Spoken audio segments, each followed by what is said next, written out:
officially started, though, so ladies and gentlemen, let's go ahead and head into it. So game number 2, we got this time the returners on the Legion side and Never Back Down on the Hellborn side. Of course, switching sides up, the blind band's happening, and we are looking at Nymphora Jerizaya for our Legion team, Pebbles and Warbeast, taken care of by our Hellborn side. So they don't want to deal with that Warbeast again. They don't want to deal with that Warbeast again, and right away, first locked is that Kinesis, so we'll get to see hopefully more of him. It's a fun hero to watch. Yeah. And I want to see again. I want to actually even focus more on Jeppins if he does take it in that suicide role, and see exactly how he plays it. See when he throws those creeps up. Does he do it very, very early on? Does he wait?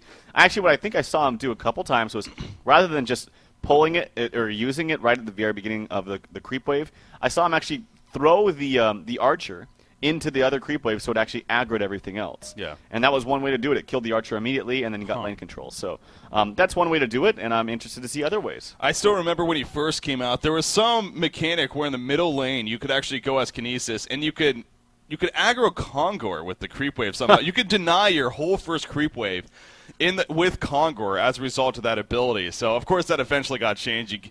At least I believe it did. If it hasn't been changed, then I just ruined a lot of people's games.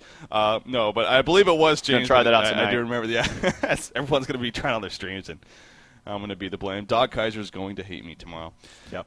So, anyways, this locking phase, though, is continuing. Yeah, I'm excited to see him again. Now, I don't agree with that Tundra lock necessarily because that's what we saw last time. Kinesis was second picked in the locking phase by the returners. And, again, that's not a hero that really a lot of teams could or really even want to play. So, and if you're going to lock Tundra, that's a first-pick hero out of a lock pool. So you almost gave the returners a first-pick potential hero with locking hero like Tundra. So I find that a little bit interesting. Yeah. But, nonetheless, Demented Shaman Tundra and then Wild Soul so far in the final lock, still a lot of time being used by Emperor. Yeah, actually dipping quite heavily into that extra time. So really wants to think about this third lock, I should say. Or maybe he's lagged out. I'm not quite sure. 5 seconds, 4, 3. He's going to be randoming here in just a second. And he actually finally locks Cthulhu. Live and laugh on the edge. All right, so he finally decided on the Cthulhu. Then Pyro is the final lock there, coming out for Never Back Down. And I wanted to say, though, I really think, he didn't realize it was his lock. That was funny. But I'm going to say, actually, I'm going to go out on a limb and say Wild Soul is actually more first-pick worthy than Tundra. Okay. I think Wild Soul is so ridiculous. And it was actually locked by Emperor. I'm actually interested to see if the returners have a Wild Soul player. I'm sure Testy. Yeah, I'm sure. Well, I'm sure he could, but I think Wild Soul is best utilized in that suicide role, and that's not really what I see Testy playing. That's true. So. Yeah. Very, very, very true. So, Pyromancer, the final lock there from Never Back Down. That's definitely a hero we really don't see a whole lot anymore on the competitive scene, but still, nonetheless, a hero with. You want burst, Pyromancer brings the burst to the table. Banning phase happening. We had Dark Liddy, Magmus, Tempest, Silhouette, Draconis, and Magebane. So very carry-heavy banning phase yet again. Now the first pick coming up from DWI Emperor. We'll see who he chooses. And it is going to be Ophelia with the first pick. So strong first pick there. Yeah, Ophelia, there's actually a ton of good things on the board right now. There's Ophelia, Glacius. There's Glacius, there's Aluna, there's Bubbles, there's Fade even. And they're going to go yet again with a very early Keep of the Forest. So that's actually not a bad pickup against Ophelia because Ophelia is generally played a little bit more aggressively. She can farm very, very quickly. Chessie claims to say that, she's the fastest farming jungler in the game. Yeah. I respectively disagree. I think it's Tempest. Yeah, I think Tempest. I think if you get good minion spawns, Warbeast can farm ridiculously fast. But again, he's very, very dependent on those spawns in the jungle. They're going to go with the Luna as their main support, I would suspect. I think Glacius would have been a bit stronger, but they're going to go with a Glacius, and Luna Fade lane, most likely mid, could be bottom as well. Are we going to see that Suicide Kinesis yet again? It sure would be fun to watch. You got to go Glacius here, I would think, if you Never Back Down. When you're facing an Ophelia, you need a support still. You look at that pool. I mean, you got a Demented Shaman in there. Not usually a huge fan of seeing that support. And then Pyromancer, again, not usually a huge fan of seeing that support. They're going to go Forsaken Archer, though, as a carry. And this is making up to be a pretty solid team fight team, I'll say that much. Keeper of the Forest and Forsaken Archer, they can definitely synergize very well with the root on top of the piercing arrows. But, I guess they're going to go with a Demented Shaman support out of that pool, unless they troll them here with the Demented Shaman pick themselves. It is going to be Tundra, though, sure enough. as I kind of expected with that first pick. There's Demented Shaman and Pyromancer are the final 2 picks, and now you got to think Kinesis here. Come on, Kinesis again. I mean, they could go Wild Soul as well. They could actually go any of those heroes in that Suicide role. Tundra most likely going mid. Fade Luna bottom with Ophelia. Actually, they could go aggressive with Fade Luna and go Fade Luna top with Ophelia in the jungle aggressively, and then pick a solo bottom here. So, yeah, again, any of those 3 heroes would work. I think actually Wild Soul would fit the best because it would give them a little bit more late game carry. But nonetheless, they're going to have tons of early to mid game aggression coming out from all these heroes. But yeah, never back down. Let's take a look at their lineup, though. They have what was very close to what I would call the God comp, which is like Forsaken Archer, Pharaoh, Keeper, Polywog, and then a good support. And I'll tell you, Pharaoh, Keeper, Forsaken Archer, that synergizes so freaking well. It's unbelievable. If you get a portal key up on the Keeper, you initiate with a Pharaoh hook, it just all lines up and fits together perfectly. So it is close to the God comp. We'll see if they can actually get it off this game. Yeah, I mean, it is one thing, though, to pick a strong lineup. It's another thing, of course, to execute it. And so that's what Never Back Down will have to do here. So it sounds like they definitely have a strong lineup, at least how you're putting it. And I definitely agree with you. Just can they put it together is the ultimate question. They finished off with a Pyromancer pick, by the way. We didn't really talk about that. Playing the Scorcher skin on top of that, that's pretty cool. As you see right here, as a badass skin that is, the blue flames and everything coming out. Matt TKO going to be playing Pyromancer and actually going for first Adam Ring of the Teacher, as well as Runes of the Plight. So, Congor. Yeah, you're right. They do have a oh my god, it is going to be a Congor, isn't it? Forsaken Archer's already running there. Now, hopefully this pause doesn't last too long. Yeah. That would kind of suck. If it lasts 6 minutes and somebody happens to be listening in from the returners, like, oh. I'll tell you, I know that Fitsky is really good about spotting that kind of stuff out. I know he's always thinking about that in the back of the mind, but yeah, this is very... Oh, yeah, he went Fervor, yeah. Yeah, he even went Fervor. Okay, usually it's a little bit safer to not level up your skills until you get there, because you don't know if you're going to see some resistance or if they're going to spot you out. They want to commit to it. But yeah, they're going to commit. They're going to go all out, and they're going to take it fast. I mean, with the Hellfire ability onto Pharaoh, that basically makes Congor unable to attack for the full durations of 10 seconds. And, you know, all the abilities, they got the Ring of the Teacher up on Pyromancer. They're going to have the minions from Keep of the Forest. It's going to be a very fast Congor, so hopefully the presence of mind is up for, I almost said complexity because I saw Enso's tag there. I know. I hate teams like this. There's like 4 different tags on this team. Team 5 coming back. Yeah. Blavo. Shout out to Blavo, by the way. I miss you. Brian Pegram is his name. Brian Pegram. I miss you, Brian. Shout out to Blavo, and there's Tobacco. Remember him? Who works for Twitch now. Players. That's right, yeah. Tobacco does work for Twitch. We've definitely seen him in the stream every now and then. A good guy that is, and a great Hom player, of course.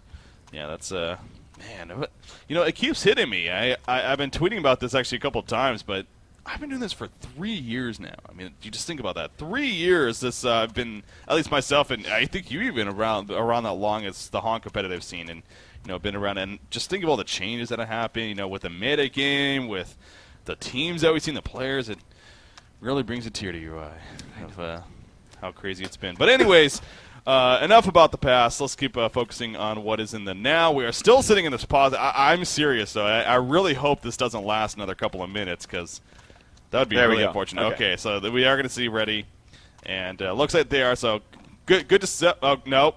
Emperor says wait. He wants to wait for the stream to catch. Oh God. No, I know these guys. They're not bad, man. Yeah, like I know. I didn't mean it like that. Obviously, that's not what they're doing. Okay, it looks like they're ready now. And the GLHFs are coming out. There we go. The unpause has happened. And they're going to go over to Congor. So here we go. Yeah, this is definitely going to be a first level or level 1 Congor. And Hellfire already leveled up by Pharaoh. And the heal, I'm sure, will be up. Yep, they're on Demented Shaman.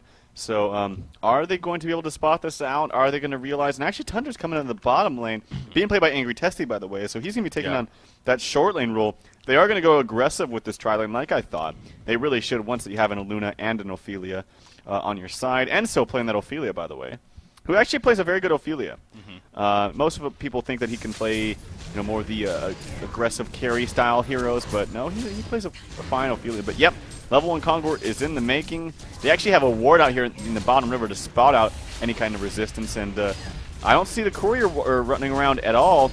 for the returners to even spot anything out. So that I think they're so powerful. Yeah, they're too focused on getting this ward up here in the top lane, but this Congor is most likely going to fall. It is. Yeah, they're nowhere close enough to really spot this out. Like I said, the fervors are stacking up. It's up to 20 charges now. Of course, 20 damage per second, 22 damage per second. It just keeps adding up. More and more damage. No, it's slowing down a little bit in terms of the overall damage output, it seems, so, but I still believe, yeah, they're going to get this. Fade is running over as well as Ophelia. You know, maybe they're expecting a little bit, but no, it's going to happen.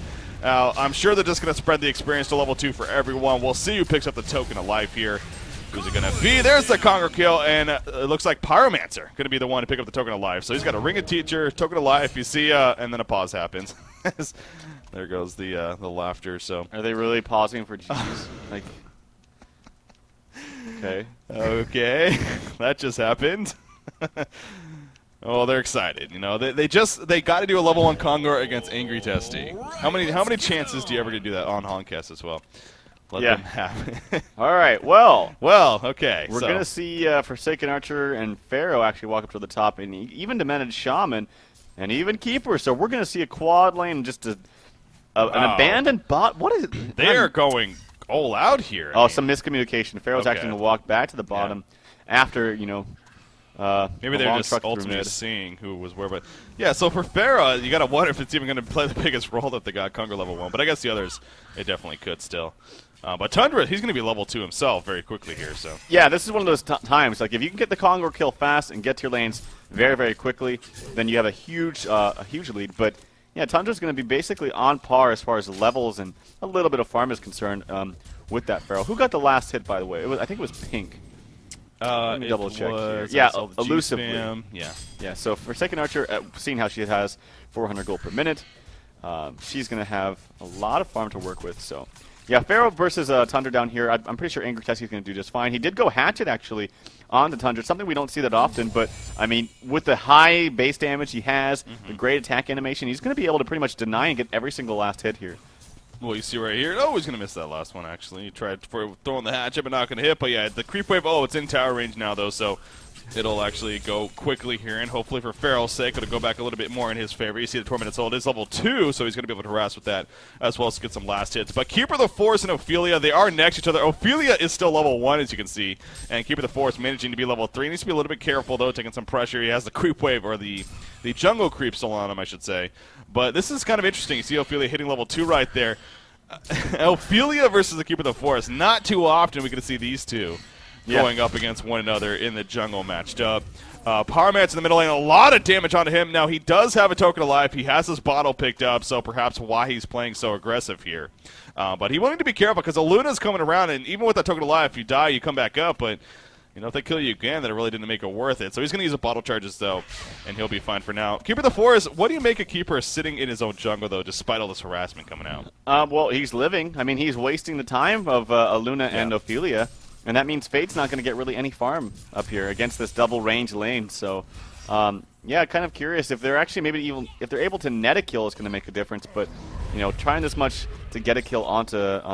Actually, the token does go down, so Jeppins is able to get a kill onto this Pyromancer. I didn't catch it, really, unfortunately. I caught the tail end of it. Yeah. But he's going to take him down, so, and actually a wave there missed by Pyro, so Jeppins doing a good job here in this mid lane. Yeah, dodging the Phoenix wave there, and Pyromancer, unfortunately, missed a temp. And again, needs to be a little bit careful because Pyromancer's coming over. There's the Stasis Smash in the air, the telekinetic control.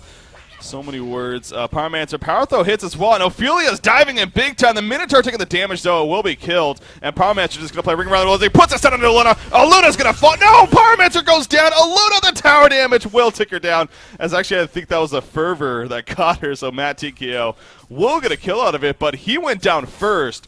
And as a result, Bloodlust goes to Enzo. So I think if you're the returners, you're actually pretty happy with that exchange in the end. Yeah, kind of ballsy dive though, I gotta say. The Minotaur had very low life, so and actually he's gonna make his way down to his own jungle. So Fade up here is gonna be struggling a bit. Let's check out his farm. He's actually 8-4 against this dual range lane, so not doing too bad, I gotta say, against this dual range lane. Actually gets this done out. Aluna is here to follow up with some damage. One thing to note that's very important, though, is Aluna has taken a significant nerf to specifically her Emerald Lighting. It now scales a little bit differently. It goes 1, 2, 3, 4 instead of starting out at 2. as far as the number of times it bounces. Yeah. Or targets, I should say, that it hits. Yeah, actually, I looked at the changelogger there. I meant to kind of go over those if we had some time, but just kind of forgot about it, slipped my mind really. But yeah, great point to bring up. No doubt Oluna was a hero that was definitely impacted by that. Top lane, we see Fade actually a lot of return damage on him. Not going to be enough for the counter kill, though. Or will it be? Oh, Fade sidestepped at the last second, but Emperor will live as Demented Shaman goes down. So as you said, I mean, Fade managing to get an okay creep farm and actually some decent levels. What was 1 versus 2 for the longest time in double range, so that really is unfortunate for Never Back Down. The fact that they weren't really able to hold off the again, solid farm at least, coming out from Fade, and then a kill happening on top of that when Oluna finally comes over for the assistance. Not the best of news here for our Hellborn team. Pyromancer, level 6 here in the middle lane. He's going to go for a combo. Yes, he will, and there's a dead Kinesis. He says, you got burst? No, I got burst, bitch, and puts it right in his face, and, well, down he goes. So 5 minutes into the game, we're now tied at 2 hero kills apiece, as Pyromancer, pretty solid farm so far, 325 gold per minute. Wow, that did so much damage. I think one of the biggest things, honestly, I'm not even joking, is, okay, Kinesis is an intelligence hero, but for some reason his model, to me, makes it look like he's a strength hero because he's, like, got muscles and he's beefy and stuff. He is. Yeah, so, you know, you think he's a little bit more tanky than he really is. I don't know. That's just my thought. Well, he does have a tanky ability. His third ability, Inherit Defense, actually does, and once he eventually levels it up, it does make him a little bit more tanky. We do see Pyromancer going to get God on right here, though. Fade jumps in. And, again, anything you can do, I can do better. Oluna at the top lane in a little bit of trouble. Pharaoh's up here. No, nice deja vu from Fitsuke, though. Again, a great support player, making some big plays right there. Yeah. And both Pharaoh and Keeper of the Forest holding their heads in shame. Yeah, and it's also more reason to level up that deja vu, especially level 4. Not to say that I haven't seen people do that before. Rune's actually spawning. It is going to be bottom of region, actually.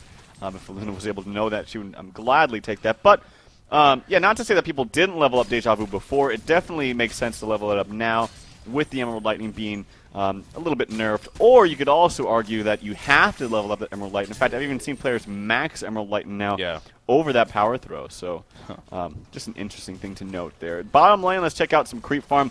Angry Testy doing really well. 42 and 13 now against a Pharaoh who's actually already been roaming, as we saw, who is only sitting at 19 and 1. So really pushing him out of the lane, despite him having that early advantage from the Congor. Again, Pyromancer in the middle lane tries to go aggressive on Kinesis. It does not pay off, though. Fade eventually comes in to finish him off, and Matt Tikio once again is taken out. So Pyromancer, again, he's the one trying to be the aggressor, but he's getting completely turned on. And, you know, maybe this is the case. As we said, we're not too familiar with a hero like Kinesis. Perhaps these players aren't too familiar with a hero like Kinesis. They're still trying to feel him out a little bit, gauge his burst damage potential, really what he brings to the table. And I think that might have been a case right there because he went aggressive on him, you know, tried to put his nukes out, but he got turned on very quickly and eventually taken out. This deep of the tower here in the middle lane, it is going to fall. Just over 7 minutes in, already a tower kill. Bottom lane as Tundra and Oluna combo for a kill down there. Top tower is going to be counter pushed, though, by Never Back Down, so at least some good news there for them. But once again, we have the returners in a pretty comfortable lead here early on, 7.5 minutes in. Early Striders picked up by Fade. That's going to give her a lot of mobility.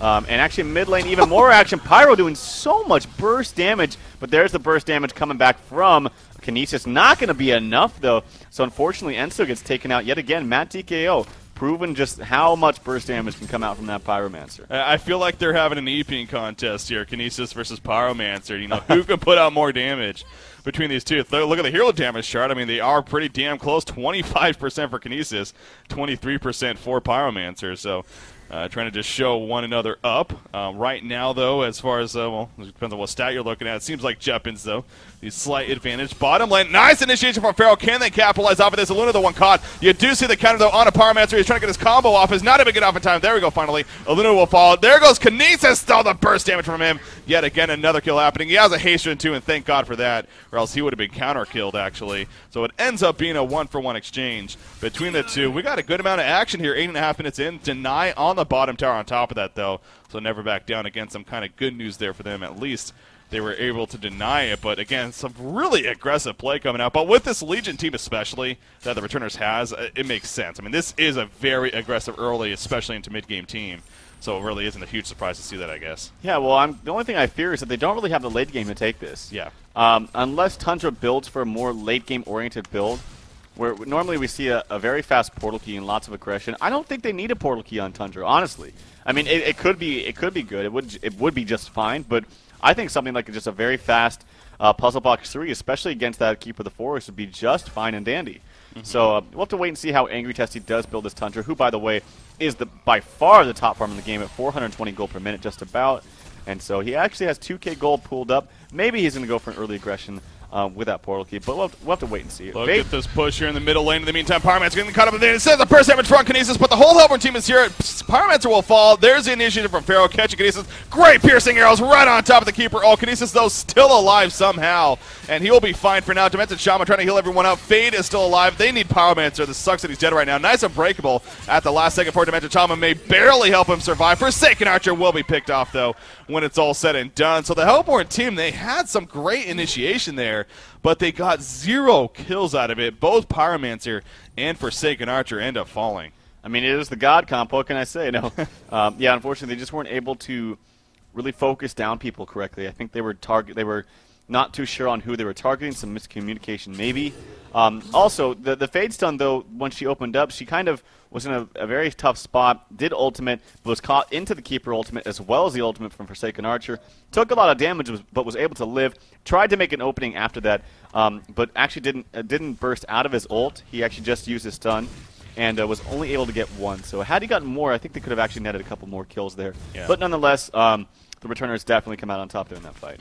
Yes, that they do. Forsaken Archer will be happy to be back at the top lane and continuing to farm. She is farming 313 gold per minute, and as you said, this Legion team doesn't really have that late-game team compared to Never Back Down. Obviously still very early on, but if Forsaken Archer continues a decent game here earlier on, and if anything, the Hellborn team can keep up some aggression themselves as well as not allowing the Legion team to ultimately push in, then there is actually some hope for them for sure. This defensive tower in the middle lane, it is going to fall. Will it be denied? Those question. Kinesis running in. This could be ugly for the Hellborn team. There's the initiation. The tower goes down in favor of Never Back Down, but the pick off on a Keeper of the Forest right off the bat. Pyromancer going for a kill. Will not happen, though, and he'll be on the run. He does have his blazing strikes, but he's going to go for the port out. Will it happen? Will it happen? Will it happen? No, it will not. Nice job with the burning shadows at the last second, and down he goes. So 3 heroes lost for a tower kill.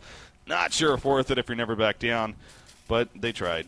And it looks like Angry Testy is listening to the stream as he is going to go for that early puzzle box build, and I definitely agree with that. You'll take credit for it. Yeah, I'll take all of the credit for it. No, I definitely agree with that. I just think that a portal key is not really necessary in this type of game, and so he's going to get that extra damage, the extra utility that puzzle box provides, and already has it up. And Fate actually does pick up her portal key, so they have the initiation in that aspect. But yeah, they're at a really good spot, about 4,600 gold, 5k experience. And they're all kind of grouped up here in the top lane to push, and I think they're going to be successful. Now, what do you make of Forsaken Archer? She does finish the Sustainer on top of Ghost Marchers, mind you, but she's going to be going Nullstone here. What would you make of that? Not a huge fan. Not a huge fan, especially when you have a cold shoulder that can just take it off. Nullstone, by the way, doesn't block any of Fade's abilities. You might think it does. It kind of seems like it does sometimes, but it doesn't block anything. It blocks maybe a Codex if that's what Fade decides to go for, but doesn't block anything. And what's more that I don't like is the Ghost Marchers into Nullstone. If they went for maybe a Steam Boots into Nullstone, that might make a little bit more sense because you can farm faster, you're a little bit more tanky, but yeah, Ghost Marchers into Nullstone just really doesn't make any sense to me. This Forsaken Archer at 13 minutes in, who's supposed to be the free farm in the hard carry, is only sitting at 700 life, but I'm sure you're looking at this Congor. Yeah, I sure am, and it's going to happen, obviously. Look at the minion. I thought they were spotted by this ward. It honestly wouldn't even surprise me if they were. You see Luna finally realizes with the power throw, but it's just too late. They are going to get the Congor kill. Token of life on Forsaken Archer, so pretty good snipe. I mean, the fact that they were able to get their second Congor kill already against an Aluna, against a Tundra, that's pretty effective, actually, for Never Back Down. Not too often do you get the chances to do that. So that's, again, some more signs of hope, you could say. No, excuse me. For our Hellborn team, they're going to group up here at the top lane. All of their abilities are ready to go.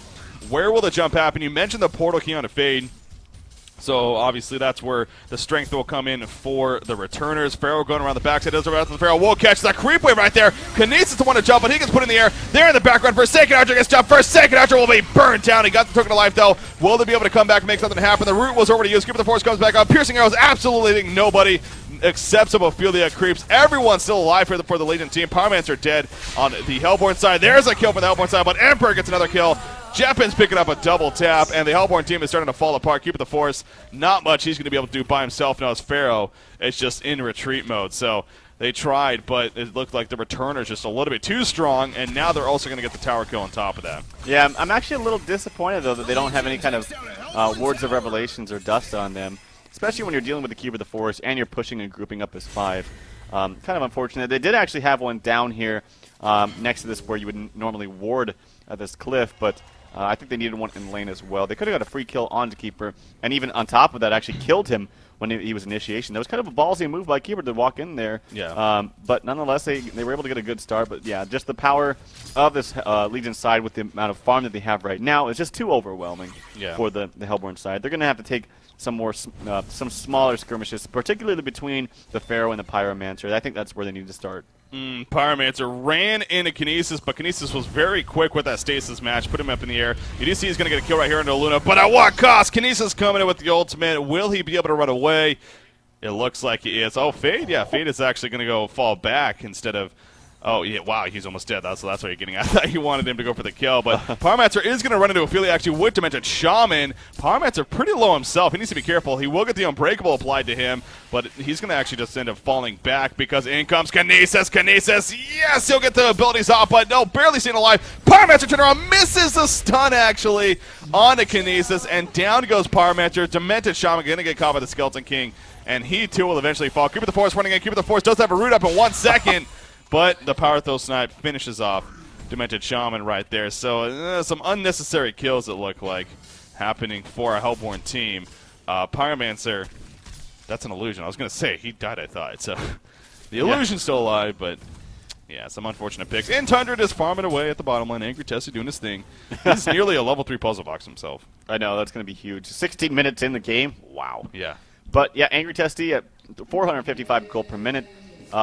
Yeah, it's just going to look really, really hard for NvD to come back into this game.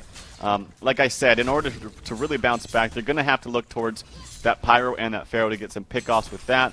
In the meantime, while Forsaken Archer farms. But again, with the build that Forsaken Archer decided to go with the Ghost Marcher Sustainer, that is not farming utility. I mean, that you're just going to farm so slowly with those Ghost Marchers and no attack speed.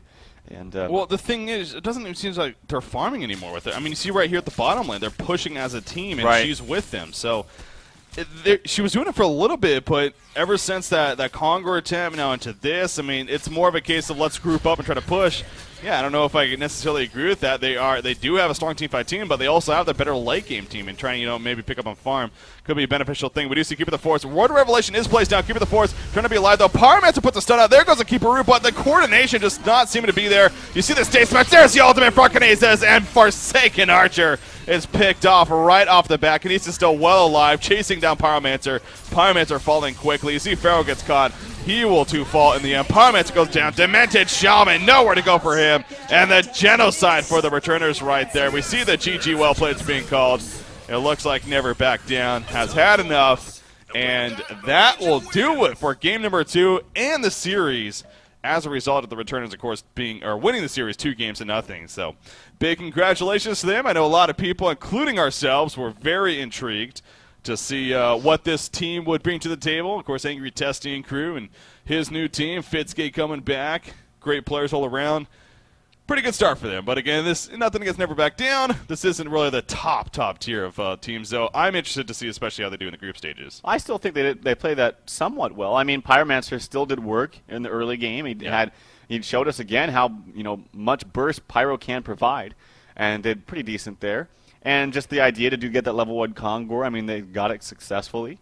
And so they had some signs of life, and they weren't a horrible team by any means. They still played quite fine. And I still think at the same time, returners, despite really taking this series handedly, still have a long ways to go. I think they still need to play it together for quite some time. Of course. And get the kinks worked out, get the bugs worked out.